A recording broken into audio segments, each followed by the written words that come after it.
Welcome to the acclaimed podcast, The Deep Dive, featuring your esteemed hosts, Andy Monitor and Drew Dinzik, powered by BetSperts. Welcome to The Deep Dive. That's right. The rumors of our demise were mildly overstated. Yeah. We'll get into that other day. I'm alive. I am alive. Feeling all right. Good enough to talk about this is how someone should feel when they have to talk about the Cardinals, I guess. I dig it, man. It's uneven team, and we haven't even discussed when we're gonna get to the Niners and Rams. Maybe just tomorrow. Should we decide now? You want to just do it tomorrow? It might not be normal time. Who knows? I don't have 4 hours in me tonight to knock out. Oh God, I barely have 2. I'm gonna be by the time we get to the secondary. Yeah, I'll be like Devin Witherspoon's good, man. Like, hey, give him 6. Let's go. Yeah. Cardinals though. It was let's do a little house cleaning before we get into the Cardinals. Okay. I'm done with my ratings. I think we've seen all we're going to see from the preseason. I think we know all we're going to know outside some weirdo injuries. And by the way, for those curious, it sounds like Penei Sewell, at least the team says, he's good. So maybe avoided a big old Lions pity party if Penei Sewell had gotten an actual foot injury. But whatever the case, outside of that random type of injury, I think we're pretty much done. Camps are closing. Third round of preseasons, it sounds like pretty much everyone outside of maybe some teams that feel like they have just not gotten what they wanted out of their first teams. It's going to be all third and fourth stringers trying to figure out who to cut down to. And it's I don't think it's terribly difficult to make it like if God help us, a major star offensively most likely is injured and misses time. It's not that hard to make the adjustments we need to make. I think for that. I don't think that's going to happen. Usually there are some dress rehearsals. Hopefully nothing bad happens. And then I'm kind of with you there. I might tighten up my my AFC West stuff a little, but I really doubt it. I think I'm pretty comfy with where my numbers are. Yeah. And I mean, we're going to run into this when we talk Seattle. There are still camp battles. Yeah. But like they're not, it's like the starting guard for Seattle between, 2 guys that are, neither one of those is going to change what I'm rating this offensive line. It's, obviously if the camp battle's going this late, most people and the prevailing wisdom is they're about the same skill level. Yeah. Right. It's like, I can't be the only one to be like, oh, this guy is like 10 times better than the other guy. And the coaches in camp who see him every day don't know this. I'm going to drop him 3 points. So, they are pretty much finalized, which is, yeah. Did you want to talk about our Sim show then? Oh yeah, well even more than that, like I actually just wanted to do a little house cleaning and then say that it took me a couple of divisions before I really had my process kind of ironed out. So I had to go back and do the South basically over again, and NFC for sure, and then the AFC as well, and between just sort of generally changing opinions of certain units based on what we've gotten so far in terms of information in the preseason and kind of going back and thinking through sort of a recasting of those 2 divisions, made a couple bets, and I want your opinion. Okay. The stuff that I was like marginally concerned about with the Texans, I'm over it. Like this Texans team looks like a super team on paper to me. I'm like sincerely drinking the Texans Kool-Aid to the point where I'm playing them week 1. I'm betting CJ Stroud MVP. Like I think this has. I can't remember if Ravens, it was higher or lower. I don't remember either, but I can tell you this Texans team has like Ravens 2019 vibes to me, where I think they could come out hot and best team. Yeah, that's where I'm at. But at the time we did it, I was like, I don't know about this pass rush. The coverage, this like CB2 is a big question mark. Well, CB1's better than I realized, and the pass rush is actually quite freaking good. Looks like he might just have freaking good. Yeah, the whole defense looks freaking good. I honestly can't find a hole in the team. And if you want to point to the O-line, well, shit, man. CJ Stroud plus Bobby Slowick equals O-line agnostic. So who cares? I do think that with his propensity to not throw interceptions, because when we were talking about MVP, right? we kind of keyed on one AFC, one NFC, and the NFC guy was obviously Hurts. I still feel that is very live, but the AFC one, we were kind of keen on Burrow. And I got to tell you, like, the Bengals defense is enough of a question mark for me now that, like, he is more of a bet at 8-1 to have the most passing yards than he is MVP, right? Because he could have just an unreal stat line when it's all said and done this year. But he's a push the ball guy. He's going to have absurd volume passing attempts, which means he could kind of be in the mix to lead the league in interceptions, which is going to hurt him. So I feel like if you're getting same price MVP versus passing yard leader, it's an easy call with Burrow attacking the passing yard leader. And then the flip side of that is, like, man, if who is the AFC guy? Like, man, it's really, really tough for me to see that CJ Stroud's not going to be in the mix if this team and this roster in particular in Houston is as good as they look on paper. I almost landed on one today, which I don't love. I never even did look up the price. I said this is probably a bad bet. I don't know if I should even think about this, but the more I looked at this team, I'm like, I'm kind of in on the Cardinals. Mm-hmm. And I said, like, offense for sure. Well, that's right. That's where I ended up. But I said Kyler Murray, like, at his height, sure, his second and third year in the league, he was like, there were moments, and I remember there were moments where he was in the MVP discussion. Yeah, well, they were 8-0 at one point. This team can't get there. Like, this team cannot get there with the defense they're rolling out, even if it makes a pretty big jump. So I looked at it, and he's 100-1 for Offensive Player of the Year. Kind of feels like that's a fun one where it's like, hey, this guy threw for like 4,800 yards, and we can't give him the MVP. The team won 6 games. Like, it's just the team gave up like 515 points this year. They cannot win games. Like, he's just sick numbers, sick offense. I don't know. 100-1 is kind of fun. Yeah. So my price for what it was worth, little as about plus 1150 for Siege, and I think I didn't get any bets down really on Burrow at the prices I wanted anyway, which is one of the other reasons I'm pivoting here. I did bet Burrow 8-1 most passing yards, and again, like, that's pretty damn close to his MVP price, and I think that has a higher likelihood of hitting. All right. That's about it. Let's talk some Cardinals. Cardinals had basically a throwaway year last year. They started the season with a question at camp. Zero expectations. Well, you remember their camp battle was Tune versus McCoy. Yeah, because Dobbs had been traded there late. He was in Cleveland. Dobbs was in Cleveland late, for a lot of camp. Yeah, late he got traded, ended up playing. It was a weird vibe, and correct me if I'm wrong, we were having conversations of, like, does Kyler Murray play another down in Arizona? Because it was very much in doubt that we saw him that year.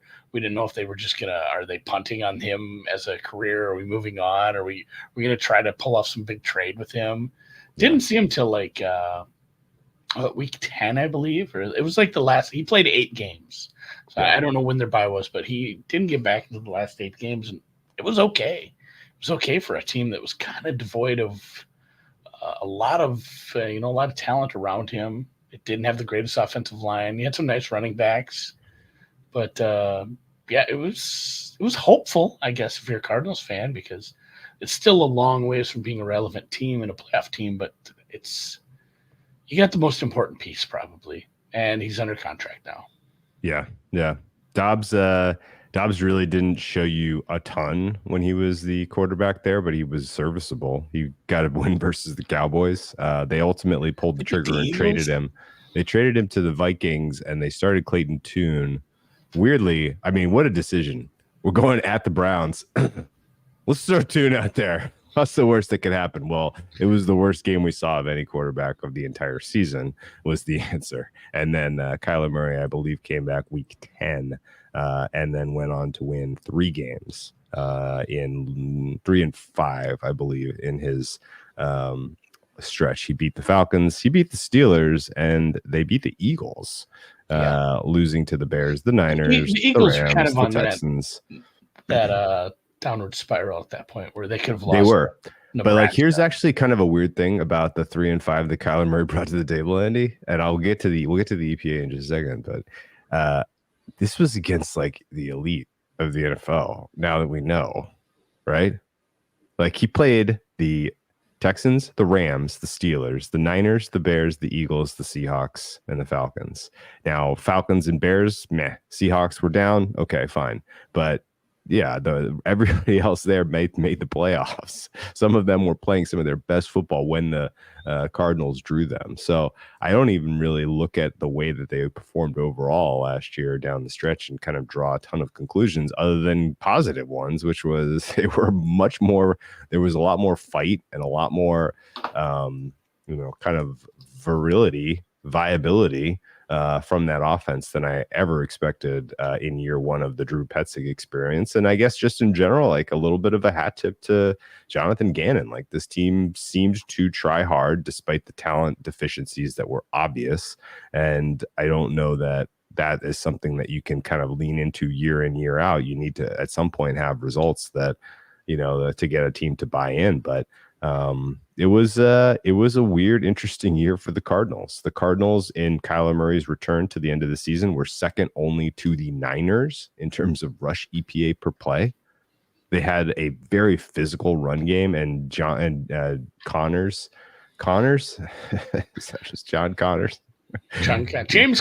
James Conner. Really good. He was very good down the stretch, and they didn't really have much going for them in the wide receiver, really in the skill position department. So they started throwing to the tight end, and Trey McBride broke out like motherfucker. Oh, you're really good. Yeah. And now I kind of like Monty Ossenfort took over a weird, sucky roster. And he had very little to work with. And one of the things we were basically scratching our heads about this time last year was why they got all these little guys running around in the skill position group. They're all the same. They're all tiny. Like, why have 5'9" guys that weigh 175 pounds? Like, how is that going to help you?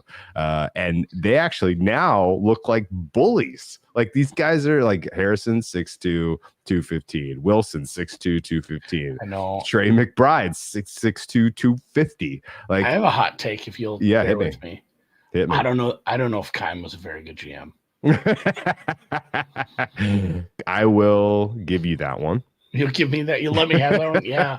And it was weird. What we saw from early Kingsbury and what Keim was doing from a roster building standpoint. Like, it's kind of like what you're going to see in Seattle, where, this is a completely different kind of team that we're trying to do.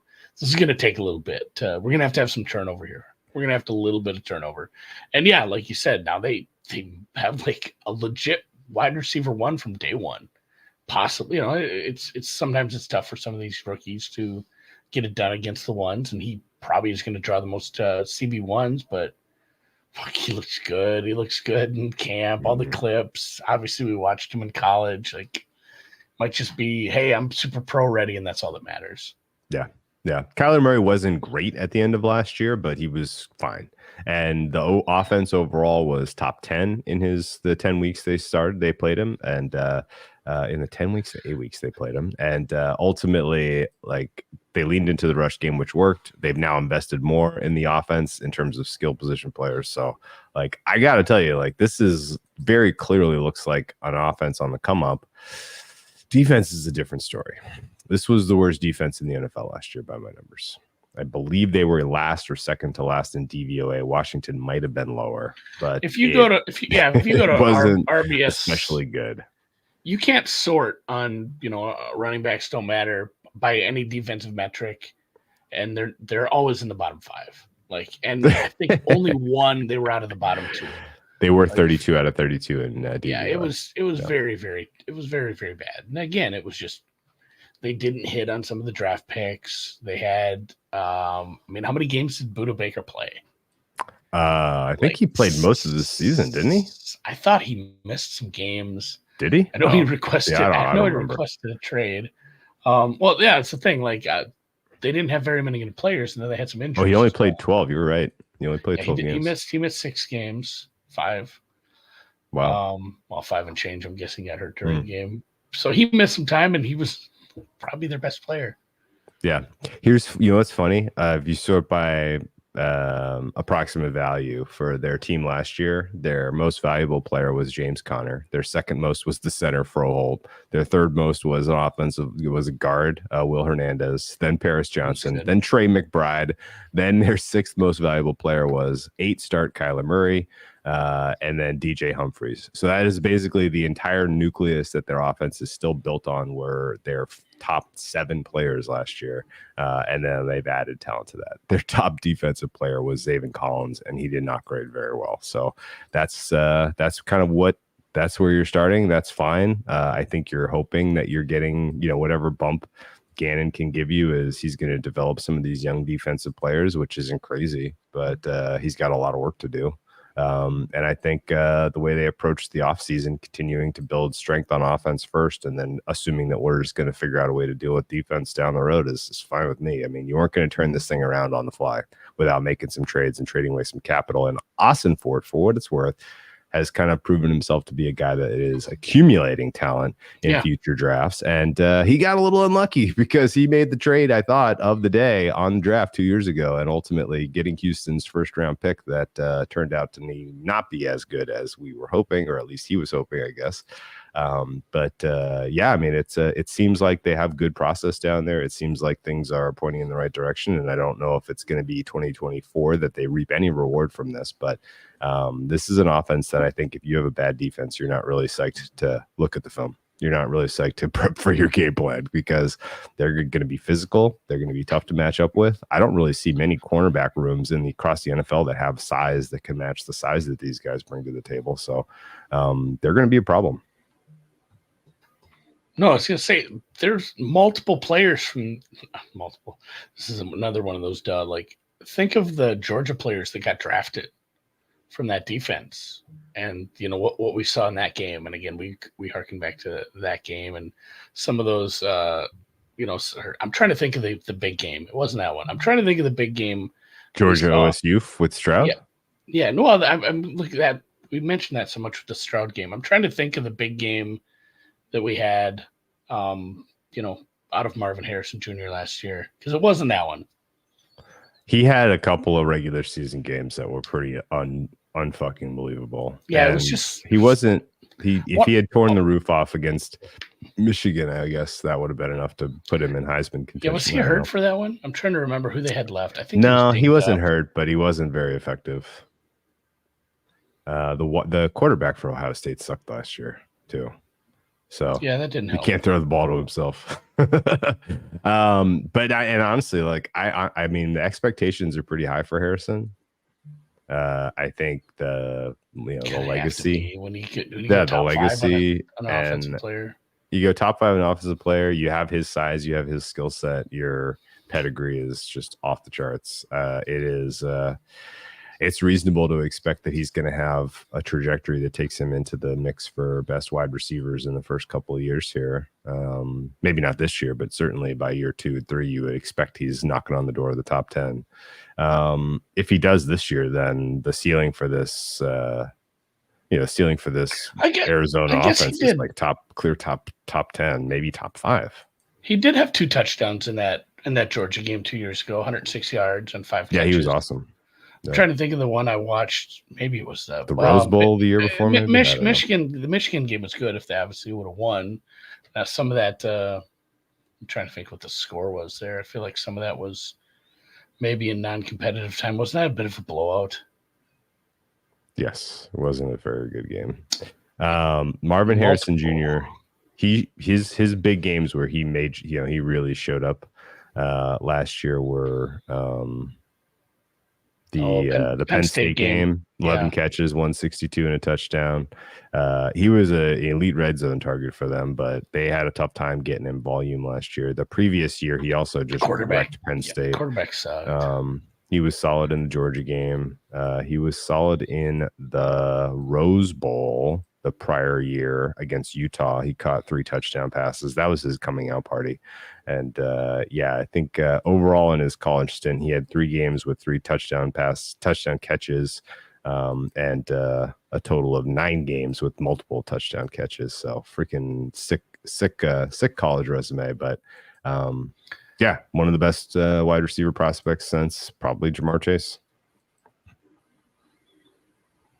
Yeah, it's weird when you think of some of these guys that have really hit, but they were drafted in the teens, where it's like, the Judys and even Jefferson and some of those guys where it was like, well, we're hoping he can hit, but it's not the kind of expectations you have. The expectations are just so massive. Yeah. And there are a couple other, you got like 3 more wide receiver 2/3s on the team. There's actually some depth. Like we already said, the tight end's good. Maybe that gives him a little relief, but yeah. I don't know. I hope he's good because this could be a fun team to watch for sure. We already talked about this a few weeks back where we're just like, what if this is just like the nastiest over team ever? Yeah. Here's a couple of that. We're being pretty positive about Arizona. Here's some of the negatives besides just the talent on defense being pretty questionable. Jonathan Gannon, despite getting his players to play for him, like, is it outrageous to think he's the 4th best coach in this division? Not really. Like, you're in there with McVay and Shanahan. He's got to figure out a way to defend those 2 defenses with the lack of talent every year.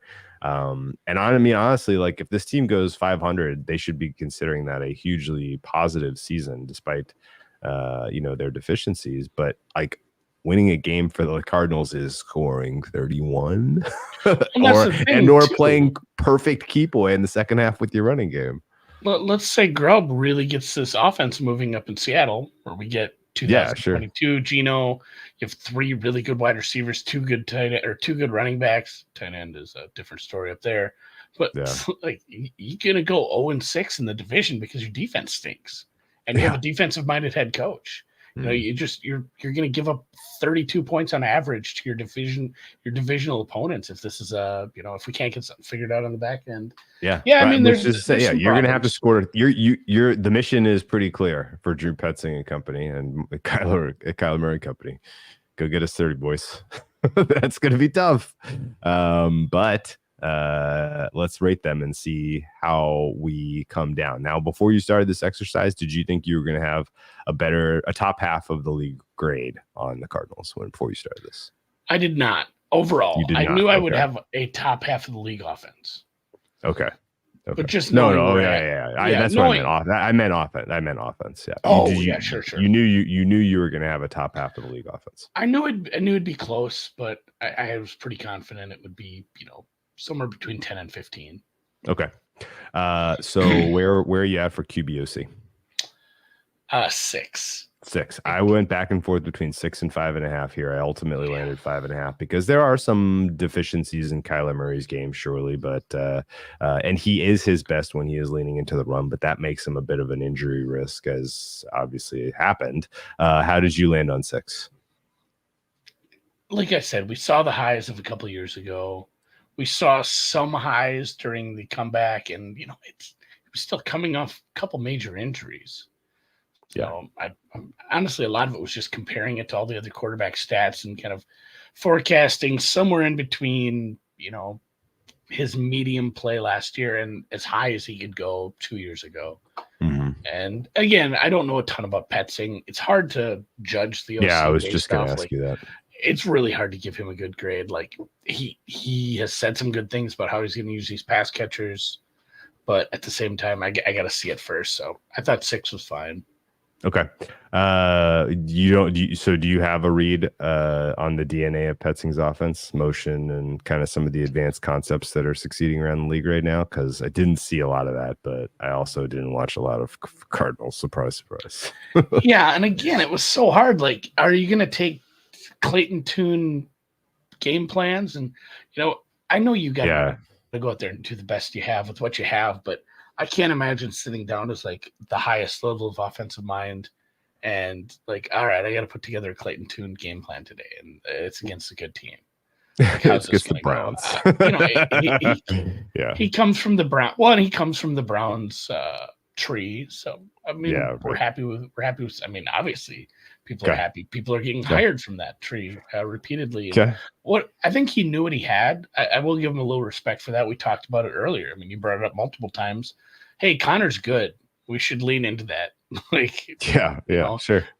We don't have really good wide receivers. Like, we should lean into the tight end of the wide receiver, or the tight end and the running back that are good. You got to give them some props for that. But absolutely, sure. Okay, well, I'm optimistic for Petsing. I started at 5.5 here, mostly just because there's a glut of quarterback OCs that I would take above them, and in order to kind of have them in the right spot, I needed them at 5.5. Sure. Where are you for skill? Skill on this team, I went with a 5.5. Ooh, I started there and I ended up bumping it to 6.5 after kind of digging in a little bit more on exactly what they have. I'm honestly like I'm very, very adulatory, very impressed by what Austin Fort did in terms of putting together a depth chart, a starting three. Like, of the small guys to keep, Dortch was the guy. Yeah. And now you got him in exactly the right role, and you got two big guys outside, and you got a sick tight end, and James Conner still has juice. So I think this is a good skill group. I had it as good, not great. I've obviously evidenced by my, I don't know. I like Wilson, don't love him. I like Dortch, don't love him. I got to see how that fits in now with with a legit alpha wide receiver one. Okay. And then after that, the depth isn't great. Like Zay Jones, Chris Moore. I don't know. What's your backup tight end? Yeah, Trey McBride's great. You don't really have a second tight end. Trey Benson was a weird draft pick. I'd like Trey Benson. I really think he had a chance to be good. He might not just get the carries. So I guess that's a plus for them as well, because I don't know that Connor at his age, he's pushing 30. I don't know if he's a full 3-down back where you want to get him workhorse kind of touches. So maybe it wasn't a bad idea to draft him, but at the same time, hey, you can still use more defensive players. Not that they didn't draft defensive players. They certainly did use some draft picks back there as well. So I'm high on everything. And I said the expectations are high. I think he might be the best rookie receiver we've probably seen since like Chase Jefferson, but he hasn't done anything yet. So I had to start a little low.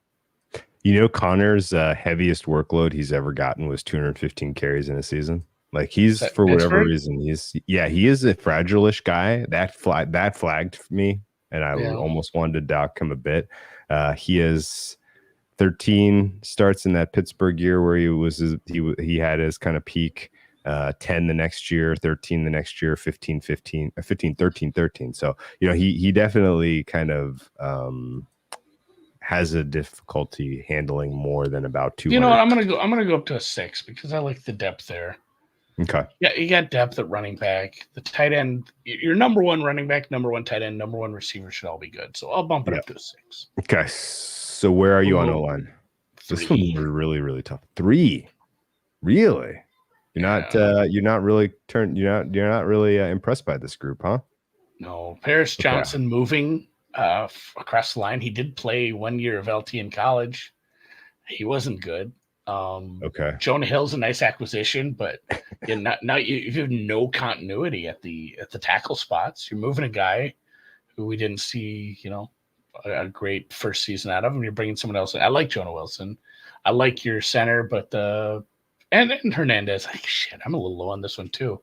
I think a lot of it was just continuity, and I struggled. So I struggled. I agree. I struggled with my grade here. And this one, I did mark this as, I don't know how much of last year I should use, because you saw some of these guys' numbers change when Murray came in. Yes. So I guess that was the argument I wanted to go with when I started this low.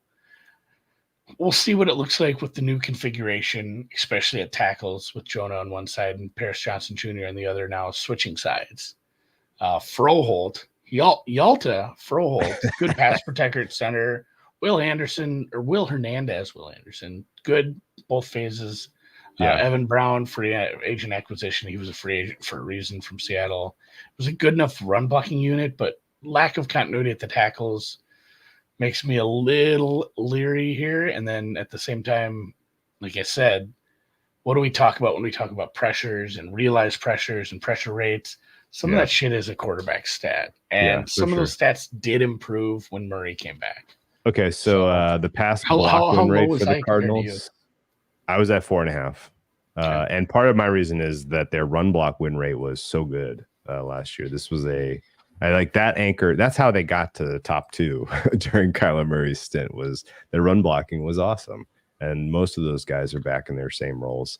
They were the 6th in terms of run block win rate last year among O lines. They were 19th in pass block win rate. That checked out to me. And you're right. I'll bump them up too. Ding them a little for continuity. I'm not a Jonah Williams guy. I do worry a little bit about PJJ going left. And Evan Brown. I'm not an Evan Brown guy either. So yeah, it's still probably going to be fine. Maybe not quite average, but there's room for improvement there. Yeah, so if Paris was a miss, it's going to be a problem, and they're probably going to have to do something there. Okay, so you're at 53rd percentile for the offense. I'm at 55th. We're not all that far. That's cool.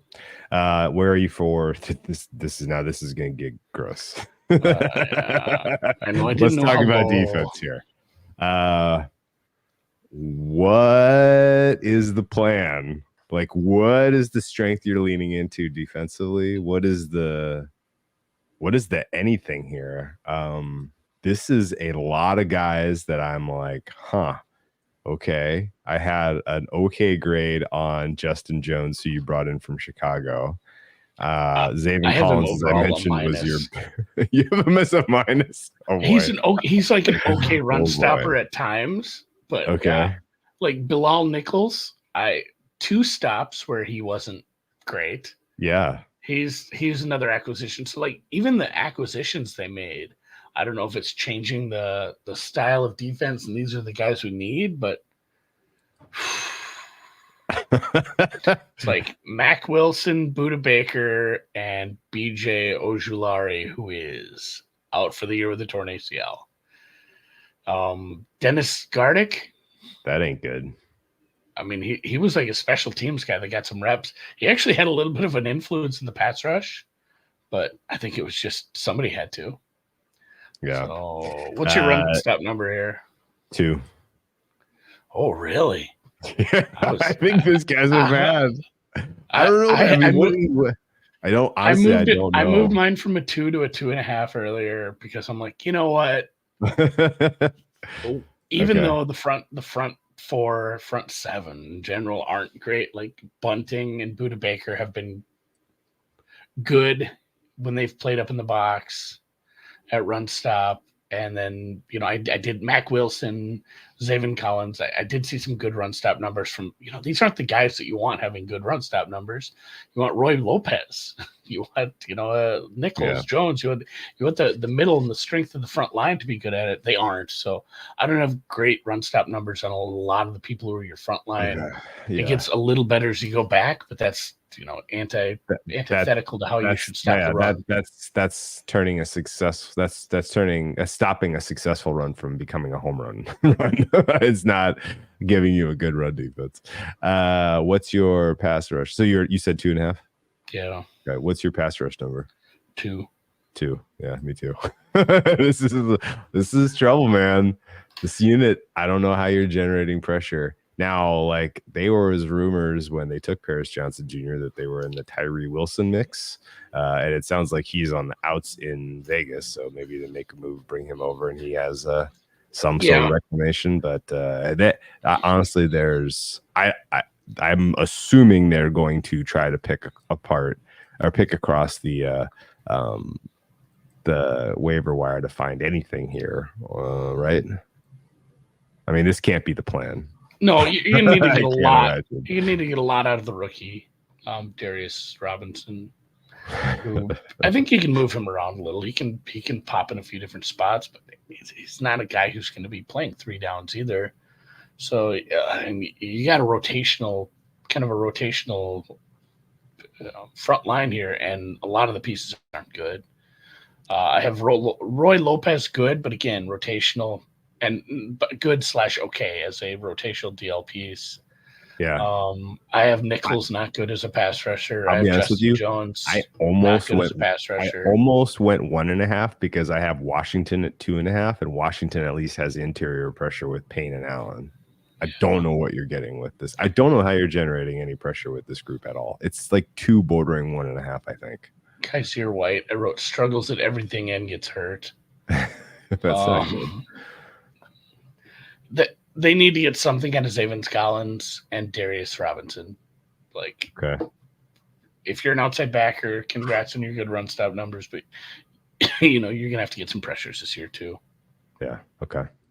All right. Where are you at for coverage right now? We're pretty much in lockstep. This is the worst defense in the NFL.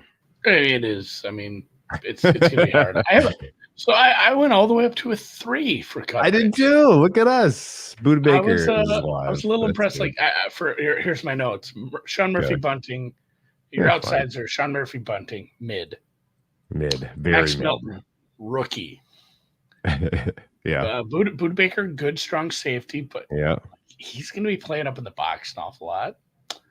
Jalen Thompson has good coverage grades. He was the thing that brought this up from like 2 to 3. He's a free safety though. Like he's not your first option he's not going to be up pressing guys.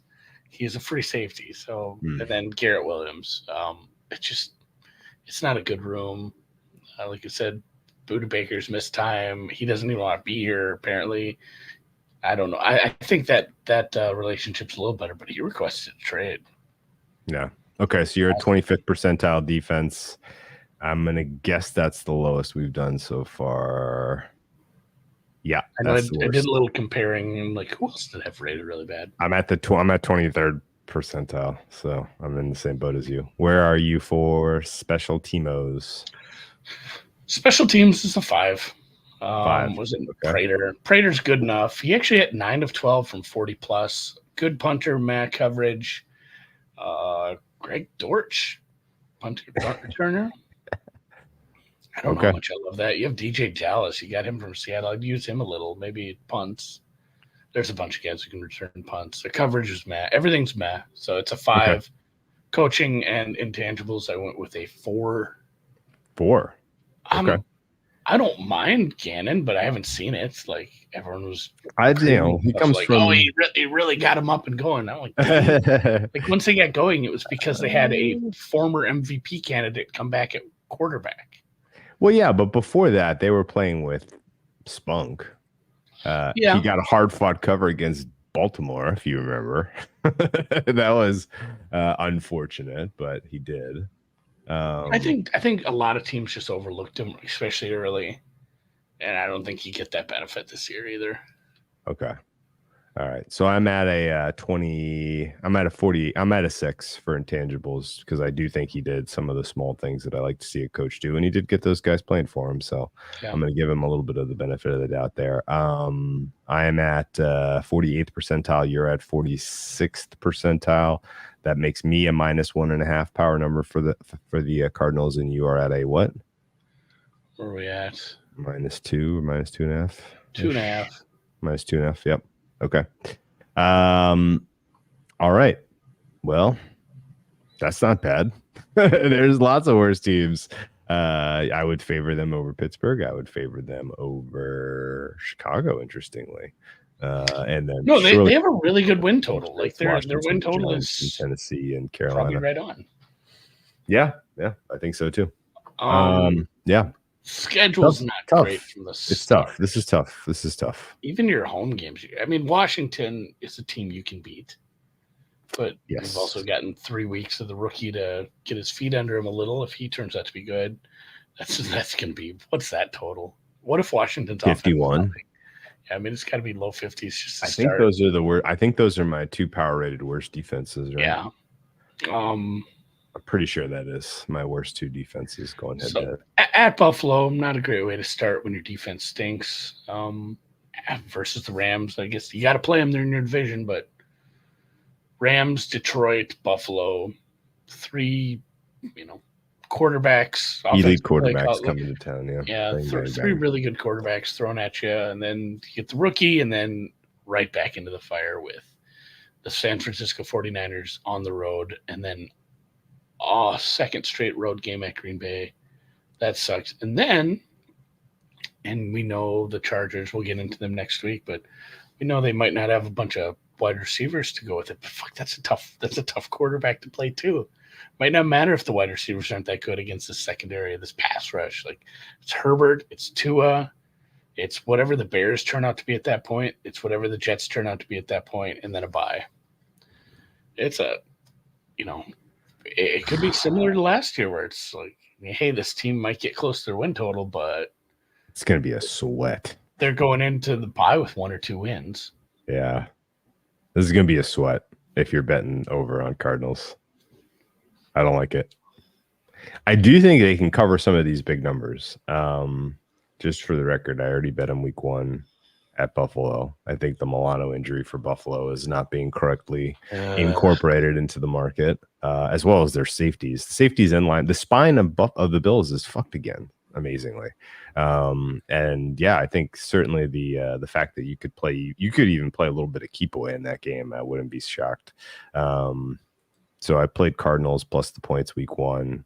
I could see myself talking into taking the points against the likes of the Niners, against the likes of the Packers. Like basically, if your defense has any kind of weakness, I mean, maybe even the Rams. I mean, I'm not going to take +1 against the Rams. Like that feels like death on a stick. But Detroit 4 outside. If you're getting outside of 3, I feel like the kind of the modal Cardinals loss this year is going to be a 3-point loss because they're going to be in the mix for garbage points. They're going to be in the mix to, have some leads. I just don't think they're going to be able to hold them. Yeah, that checks out. This is going to be a fun team to bet against too if they do have a halftime lead against anybody with a pulse on the offensive side. They're just like second half overs, second half second half money line on the other team, second half spreads, second half team total overs for the other team. It's definitely one I wouldn't, especially if none of these guys that I've kind of singled out, the rookie Collins, some like I said, I think have a chance to be something of a force in the pass rush game. If none of those guys step up, it's like, oh man, like you're just gonna launch against you. You better hope your corners get better in a hurry. And that's what we talk about all the time. Like you have bad corners and a bad pass rush. It just exacerbates each other's problems. And yeah, it could be a long year for Cardinals fans if you're watching them on that side of the ball. Oh, we got a lead. It's gone. Yeah, I mean, it's going to be a sweaty. It'll be sweaty taking the points with them any given game. It'll be sweaty betting their win total over. Surely, some people already did. That was one of the kind of the earlier movers in the win total pool, and I didn't get involved, but I get it. As far as kind of the current ways to bet this team, I'm out on Kyler Murray having the ceiling of being in the MVP discussion. I'm out on Gannon having enough wins to be in the discussion for Coach of the Year. You have to win like 5 more games than his win total. And I don't think you're doing it with that schedule and this defense. When I looked at it, the only thing I could even, convince myself, as I mentioned off the top, was a long shot, small bet on Kyler Murray, OPOY. If he's really performs well. 64-1. I found 100. 100? Okay. Hunt around those ones that are like 60, 70-1. You'll find another book. It's 125 because they're not managing their future books on long shots the same. What do we think of Harrison Jr. as the leading candidate among the wide receivers for Offensive Rookie of the Year? I mean, especially for opportunities, like it's going to be right up there ahead of almost anybody, right? I would think so. He's going to have to go up against CB1s, and he does have a good. There are other good options on that defense. Price wise, I just kind of hate it because there's too many quarterbacks. Yeah. Too many quarterbacks are going to play. I'm not a big believer in the Bo Nix hype. I think this might just be some Kenny Pickett preseason shit. Where it's like, oh my god, look at him move! He ran him some very vanilla shit. Yeah, I think some very, very third string defenses. Yeah, I'm not a believer in that, but I mean that number's down to 10-1. I think you can attack this market once some of these quarterbacks have a good game or two. Okay, all right, sounds good. What do you think of most receiving yards by a rookie? Harrison is 233, Neighbors is 310, Odunze is 1541. Your third choice right now is Keon Coleman, then Xavier Worthy, then Brian Thomas Jr., who has really popped this preseason. 233 is a pretty small number. It's tiny. This is a crowded market. This is crowded market. I have no interest at that number. With just okay. The odds that any wide receiver misses 2-3 games like an ankle sprain. Yeah. So what? Kind of going back then to how to bet this team, and we'll close the book on the cards and move on. Do you agree with me that this is the type of team that you're taking plus the points against a defense that you have questions about? If you're getting outside of a field goal? Yeah, for sure. If you can get a big number on this team and they can, you like their offensive matchup, for sure. Okay. Because especially if it's a number. What's the weakness that you're the most excited to take advantage of? What weakness are you trying to prey on? Like a team that's pretty meh at stopping the run? No, I think you're going to be able to run on just about anybody. Okay. There aren't teams. It's like when we talk about the best run stopping teams, it's like teams don't stop running on them if they have good running backs and good running schemes. It just gets harder.